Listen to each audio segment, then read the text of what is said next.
What's good, YouTube? It's your boy D-Rip. Today we're gonna be reacting to 10 WWE rules that we didn't even know existed, man. There's a lot of different rules out there. Vince McMahon got a lot of different codes and things he don't want superstars to do. And most of them are for like endorsement purposes, but we finna find out what these 10 rules are that we don't know about. I want to see how many of these I actually know about. And let me know in the comments if you already knew some of these, because I'm sure some of y'all gonna know these rules already too. We already know about the blood rule, so we could throw that out there. The blood rule is probably in this. If y'all got any other videos you want me to react to in particular, let me know down below in the comments. Hey, if you don't subscribe, please subscribe, because we're almost at 4K and we're trying to hit 4K. I know y'all can do it because y'all literally got me to 3K. And every single YouTuber that you watch had to pass 4K to get to where they are now. And I'm trying to get there, so continue to subscribe, continue to show the support. Appreciate all y'all, man. But without further ado, bro, let's get into this video. WWE wrestlers win a match by pinning their opponent's shoulders to the mat. However, pinning someone to the wall works too. In 2001, Kurt Angle, Big Show, and The Rock fought in a Hardcore Falls Count Anywhere match for the Hardcore Championship. Since the Hardcore title was defended 24/7, anyone could get involved, which is what— Wait, the Hardcore title was defended 24/7? Is it kind of like the 24/7 championship? I didn't really know much about the Hardcore Championship. Happened. Multiple wrestlers ran into the ring, and the fight eventually went backstage. To win the match, Big Show pinned S.A. Rios to the wall, and the referee counted it. Bro, this is giving me 24/7 title vibes. However, the wall doesn't even have to be solid in order to use it for a pinfall. At Fully Loaded 1989, Al Snow and Big Boss Man fought in their own hardcore match. Oh my The fight gosh. ended up outside the arena, where Boss Man handcuffed Al Snow to a fence. Boss Man then covered Al with his foot, and the referee counted the pin and awarded Big Boss Man the victory. I guess when they say— I mean, the rules are your shoulders have to be back. As long as your shoulders are down, I mean, I guess anything goes, right? falls count anywhere, they really mean anywhere. Speaking of pinfalls, wrestlers can use more than just their bodies to keep a wrestler down for the 3 count. This is shown during The Rock and Mankind's Oh my gosh, I famous remember this. empty I have this on arena match in VHS. 1999. I have it on VHS. Yes, VHS. If you don't know what a VHS is, it's like a big like thing with like film in it. I know like the younger audience definitely don't know what I'm talking about, but if you're old enough, you already know what I'm talking about. The VHS tapes, when you gotta try to rewind it and then all the films start falling out, and then it's like, bro, you just ruined the whole tape. But I have this on VHS. I remember this match. I was little when I watched it, so I haven't watched it recently. I need to watch it again because I really don't remember too much about it. I do remember they was all over the arena, they was backstage, all that kind of stuff. I do remember that, but I don't remember everything, so I need to watch that match again.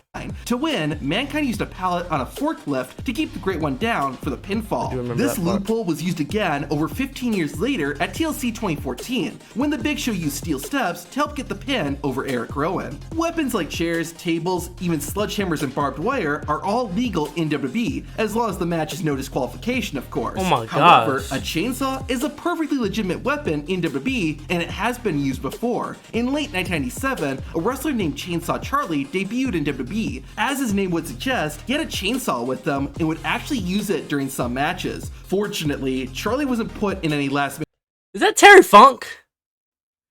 and staying matches because they would have been over pretty quickly. The chainsaw got brought back in 2016 after Terry Funk gifted one to Dean Ambrose. Bro, it was him. He was going to use the weapon against Brock Lesnar, but the beast got to Ambrose before the chainsaw could be turned on. I bet you didn't know this, but it's illegal in WWE for a wrestler to hit their opponent when they are between the ropes. This actually became a storyline in 2010 when Kofi Kingston won a match after getting Trouble in Paradise while Jack Swagger was exiting the ring. And WWE rules clearly state if you're struck while you're in the ropes, that is illegal. Speaking of ropes, we all know that a wrestler can't have their feet touching the ropes when they go for a pin. However, did you also know that a wrestler can't have their feet under the ropes either? This rule was brought to light during— I remember CM Punk did a kick out. He put his foot under the rope. I remember that. Dean Ambrose and Triple H's match at Roadblock back in 2016. After a physical battle, Dean hit the Dirty Deeds and got the 1-2-3 on the game. However, the referee immediately called off the pin because Dean's foot was under the rope. The reason is that a pinfall has to take place inside the ring. The ring ropes show what counts as inside the ring, so when Dean's foot was underneath the rope, he was technically outside the ring, and therefore his pinfall— That's petty. His foot was not outside the rope. So when Dean's foot was underneath— Bro, who drew this angle? That's not even a... Bro, the rope is over here. The rope is right here. It is not all the way over here. It is all the way over here. Like, somebody need glasses. the rope, he was technically Bro, no. It's over here, bro. Look at this big gap right here. outside the ring, and therefore his pinfall didn't count. This is the reason why Falls Count Anywhere matches exist. This rule about pinfalls needing to take place in the ring actually extends to no DQ matches as well. In 2019, Shane McMahon fought The Miz in a steel cage match. The Miz was going for a pin, but Shane got his foot on the rope. Fans and even commentators were confused because steel cage matches are no DQ, therefore rope breaks don't count. Again though, a pinfall has to take place inside the ring, and since Shane's foot went over the rope, he wasn't technically in the squared circle, making the pin useless. This rule— What? There's no rope break in a cage match.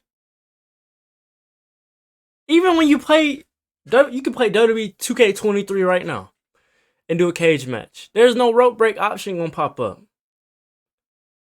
There's not. There's no disqualification like you said. So it doesn't make sense. Bro, hold on, bro. We're not just gonna go past that like the rope, he wasn't technically in the squared circle. You're not in the square circle if you go on the other side of the ring right here and your back is on the cage. You're not in the ring at that point. So what are you saying, bro?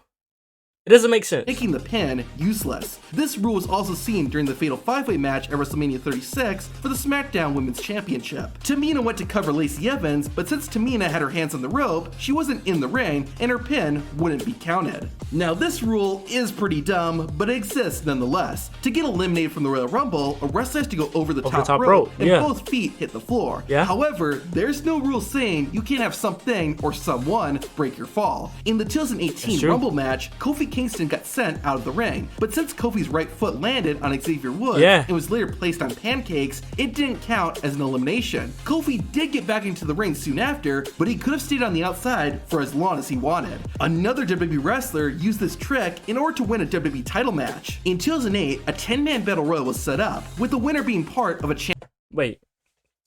Who didn't know that last one? We already know that. Like, everybody knows that both feet have to hit the floor. And Kofi literally has just made a living off of the Royal Rumble and eliminations. Like elimination saves with both feet not hitting the floor. We all know that already.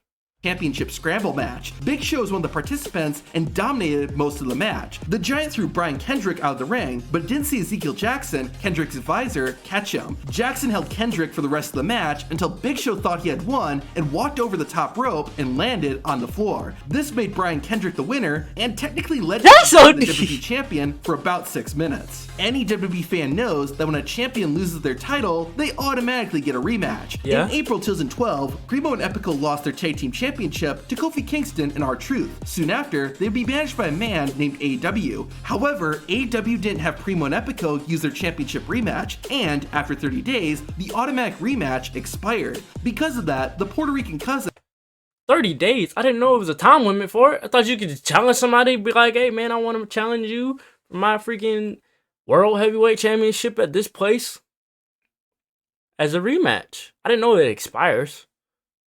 had to compete in a number one contenders match to get another shot, where AEW betrayed them and joined up with Titus O'Neil and Darren Young. We all know what tapping out looks like. A wrestler slaps the mat repeatedly to tell the referee they quit. However, in order for a tap out to count, a wrestler has to hit the mat at least 3 times. This is why you'll sometimes see a wrestler slap the mat while in a submission hold, but it doesn't count as a tap out. This actually got used as part of a story when Sheamus fought Gunther in October 2022. The Celtic Warrior had Gunther in the clover leaf, and it looked like Gunther tapped out. However, he only slapped the mat twice. No. I remember that. He did tap out, bro. I don't care. The referee didn't call it, making Sheamus and the fans very upset. Nah, he did tap out. I remember watching that. He tapped out, bro. He tapped out. I don't care. He tapped out. Therefore, the referee didn't look like Gunther tapped out. However, he only slapped the mat twice. Therefore, the ring general. You lucky I like you, bro. You lucky I like or Gunther, the bro. referee didn't call it, making Sheamus and the fans very upset. During Chris Jericho and CM Punk's 2012 rivalry, an interesting WWE rule would be revealed. During an episode of Raw, it looked like Jericho caught Punk drinking alcohol. Jericho tried to get Punk stripped of the WWE Championship because of the drinking, leading to an interesting rule being shared. Any WWE superstar is prohibited from consuming alcohol within a 12-hour period of a WWE event. Cap. That's a lie. How many times? Go back and watch some Undertaker interviews. Go watch some Undertaker interviews, and he sit there and he talk about all of them drinking together. When did this rule come to part? Cause Undertaker definitely said they used to go to the bar after the show, and he said he used to come to the arena hungover and he still would perform. So obviously it wasn't a 12-hour grace period because that happened. So that's a lie. In case you're wondering, it was all planned by Punk, and the strange wrestler never drank a drop of alcohol. However, I think Stone Cold Steve Austin would have an issue with this policy. This too. Here's a two-part rule. In tag team matches, a tag team partner is allowed to get in the ring and break up a pinfall, even though they didn't get tagged in. However, if the team breaks up a pin a second time, they will get disqualified. It's not an officially stated rule, but it has been brought up. To win the tag team gold right here, and Cody Rhodes quickly back up. Burn that save, Cody. And each team's only allotted one breakup of a pinfall. Now, of course, What? The Usos broke out so many freaking pins? And they title run that they had? That's another lie. That's a lie. this rule isn't really enforced, and there have been plenty of tag team matches where wrestlers have broken up pin attempts multiple times without getting disqualified. However, there is an explanation for why referees don't enforce this rule, as explained by Daniel Bryan. You know, it's like holding in the NFL. It happens every play. Yeah, that's right. But you can't call it every play, Selective. or nothing would ever get done. That's Yeah. the point. Yeah, Okay. very good point. All these rules are part of the show, but there are some real backstage rules and traditions WWE wrestlers need to follow. To find out what they are, watch the video on screen. Big Show is one of the What do y'all think, man? How many of those do you think is a lie? Because there's a couple in there that obviously aren't true because we've seen it on TV. What is this? Anyway, hey man, without further ado, man, like the video, subscribe if you're new. It's your boy D-Rev, man. I'm out.